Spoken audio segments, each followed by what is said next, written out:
Ladies and gentlemen, boys and girls, welcome to another exciting episode of Trigger Warning Radio.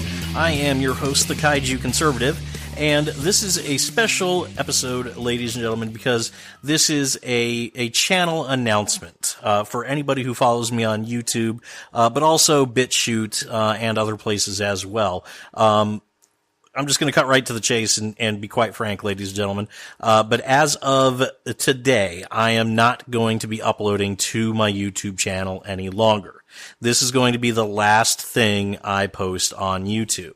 Why? Well, quite frankly, I've gotten absolutely sick and tired of YouTube's attitude on differing points of view. They don't want anything except the point of view that YouTube and Google want people to know about. So what are they doing? They're censoring people. They're deleting videos. They're demonetizing videos. They're taking small creators out of the game by changing, ladies and gentlemen. What led me to this decision? Well, the main thing that has gotten me so completely fed up with YouTube and the way they do things, and has caused me to completely give up on the platform, pretty much. A couple of days ago, I posted a video about Parkland shooting school survivor, in quotations, and activist David Hogg. David Hogg, of course, has been one of the few Parkland students that has been paraded out and about by all the liberal media. You know, he's in front of CNN's cameras almost every freaking day. And of course, he's in front of the cameras because he's espousing this gun control narrative that the left just absolutely loves. So there was a video that popped up a couple of days ago. It is edited. It is a heavily edited video, but it appears to show David in the midst of being coached for an interview and forgetting his lines. And I watched the video. It's a pretty short one. I've got it up on my Bitchute channel. More on that later. But it's a pretty short video, but it does raise some interesting questions. First and foremost being, why is a survivor getting coached on what he's trying to say, on what he needs to say? Is that what happened, actually, or was this video just cut to look like that? Moreover, there are questions about David's background as well. He lived in California up until last year. He was part of a viral YouTube video as well that took place in California. His father is reportedly an FBI agent with anti-Trump leanings. Don't know how true that is, but there are serious questions about David Hogg that need to be raised. And myself and other people on YouTube are raising those questions. Well, what is YouTube doing? YouTube is cracking down on anybody who's questioning the left's gun control narrative. So I uploaded that video a couple of days ago on my YouTube channel. It did okay. You know, not a lot of my videos on YouTube that I posted do all right, but this one got a substantial number of views. And the other day, I get an email from YouTube saying that my video, the titled Parkland shooting survivor David Hogg can't remember his lines, my video was flagged for review and it was removed. And I was given a strike on my channel. Why? Because it's quote unquote harassment, malicious harassment, bullying, blah, blah, blah, blah, blah, blah, blah. Screw you, YouTube. This is how YouTube is reacting to people who raise questions about the narrative. We're not supposed to question David Hogg. We're not supposed to ask, why is he being coached? We're not supposed to ask about his background. We're supposed to just shut up and listen because he's one of these kids that saw his friends and classmates and teachers being brutally murdered by a psychopath, and yet a few hours later he was in front of cameras yelling and screaming about gun control. And from what I saw of this video, he looks like an actor who's forgetting his lines. He doesn't look like he's a grieving child who's just been through something traumatic. So Of course, I appealed. This ruling by YouTube because they allow you to do that, of course. And less than 24 hours later, basically in my appeal, I asked them the question. Did anybody actually watch this video? Can somebody explain to me exactly how this violates YouTube's terms and guidelines?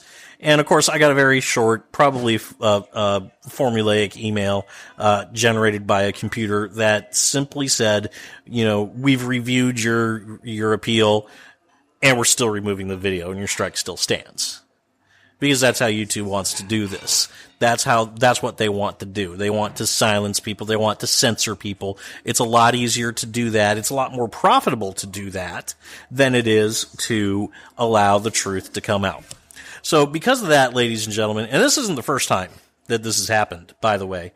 I have another video that I released after the New York terrorist attack a couple of months ago, called "Is It Time to Ban Islam?"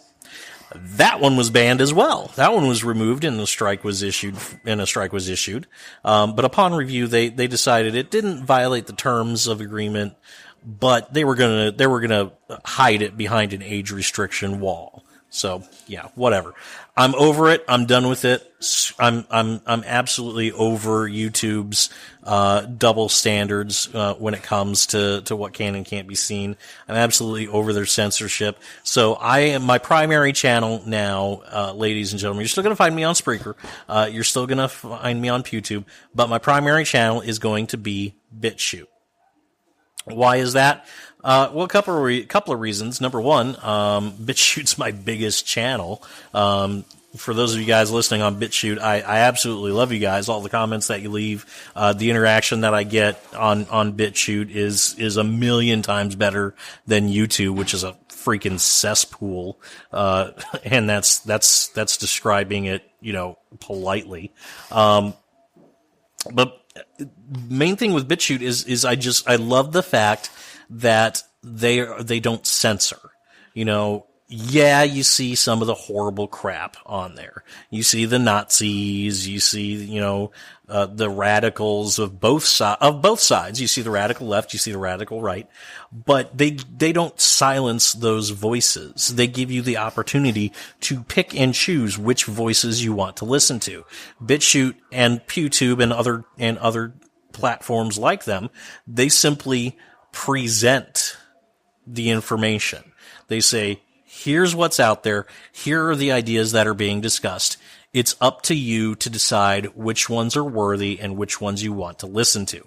And that, I think, is the essence of what freedom of expression in a marketplace of ideas is. It's not some corporate giant arbitrarily handing out strikes based on violations or supposed violations of terms of, and agreements or anything like that. It's about people seeing what's out there, people choosing what they want to watch, what they want to believe, and not having corporations force a viewpoint down their throats, which is exactly what YouTube's doing. YouTube is forcing the left's narrative on gun control down everybody's throats. That's why they're banning, anybody really that questions David Hogg. I'm not the only one that this has happened to. Go on Gab, go on Twitter. You find dozens of creators like myself that have posted this video or something like it, or they've questioned David Hogg or some of the other survivor activists, and they've been removed or demonetized, or in some cases just had their channels deleted altogether. So BitChute, you're going to find me there. You're going to find me on Spreaker. You're going to find me on PewTube. Those are going to be my main channels. I'm going to focus mostly on BitChute. So if you have not subscribed to me, I'm going to go ahead and put my BitChute channel link in the description of this video. You can definitely go ahead and check it out. Subscribe to me, turn on the notifications, all that good stuff. And just come on over to Alt Tech, folks, because that is places like BitChute, places like PewTube. That is where you're going to find a free exchange of ideas. It's not on YouTube. It's not on any of the big corporate sites. Head to the smaller alt tech channels, and maybe, just maybe, YouTube might wake up once people start leaving the platform in droves. Anyway, that's all for today, guys. Like I said, this is a special episode. Went on a little bit longer than I thought it was going to, but, well, you know, there you go. I kind of went on a rant, but this is something that I'm extremely passionate about. Once again, thanks for listening, and I will see you guys next time.